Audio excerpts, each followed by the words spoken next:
munaasabadan oo ahayd mid si weyn loo soo agaasimay ayaa waxaa lagu taageerayay golaha wasiirada cusub ee dhawaantan uu magacaabay ra'iisul wasaaraha dalka waxaana ka soo qayb galay munaasabadaasi wasiirada haweenka iyo xuquuqul insaanka ee Jubbaland haween aad u tira badan oo isaga kala yimid degmooyinka Jubbaland iyadoo ay ku muujinayeen taageerada wasiirada cusub gaar ahaan wasaaradda haweenka munaasabadu ay si wadajir u soo agaasimeen wasaaradda haweenka iyo arrimaha qoyska ee dowlad goboleedka Jubbaland iyo sidoo kale iyo hay'adda SWSO Somali Women Solidarity ayaa waxa uu horeyntii hadalkooda ka soo jeedisay gudoomiyaha ururka haweenka ee saddexda gobol ee Jubbaland Badraan Maxamed Cabdulle iyo sidoo kale gudoomiyaha ururka haweenka ee degmada Kismaayo maanta waa farxad weyn farxad aad iyo aad aan u hambalyeynayno wasiirada haweenka ee federaalka uu doortay ra'iisul wasaaraha waa qof aan aad iyo aad u naqaano aniga shakhsiyadu 18 gobol ee Soomaaliya bay ku jirtay dadka focal point-yada uga ahayn wuu haleelay dadka dooratana waxaan leenahay ayagoo kala leenahay wasiirada waxaan leenahay soo dhawow xalfadaas oo ay u qabatay wasiirada haweenka ee Soomaaliya ay u qabatay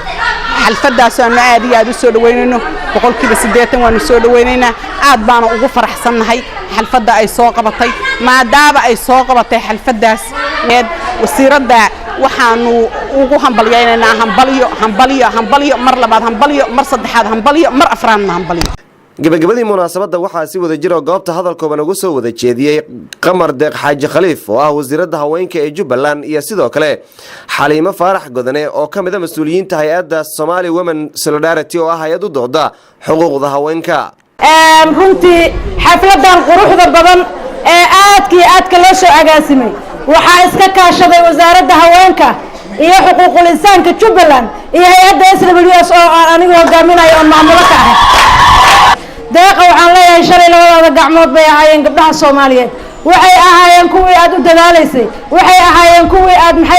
aad gacanta haysay waxay ahayd kuwii aad u soo istaagtay ee aad aqoonta u soo baratay ee aad maartay gobol walba iyo degmo walba aad uga sameysay ururka iyo meel walba taageerada ee mar walba luqadaada ay ahayd gabar Soomaaliyeed halka ka sii wad gabdhaha Soomaaliyeed khaasatan gabdhaha Jubbaland waxay ka sugayaan gacan qabasho kor u qaadid maanta waxay heegan u yihiin inay waxay ogyihiin inuu waa cusub u bariyay waxayna rabaan inay tilaabadaas ka arkaan waa dardaaran deeqoy halkan maanta waxaan iskugu nimid taageerada aan taageerayno wasiirada haweenka iyo qoyska dawladda federaalka Soomaaliya deeqa Yaasiin Xaaji Yuusuf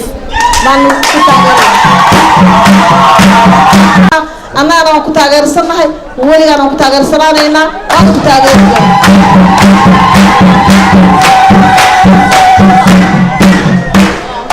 qofka markii xil loo magacaabo wuu ku farxayaa markuu horeyso laakiin markuu ku salbalaarto dhibaatadiisa imaanaysa walbahaarkeeda imaanaya waan ognahay maanta Soomaaliya dhibaatooyin badan iska jiraan wax badan oo waxba ka qaban karin baa jiraan laakiin haddana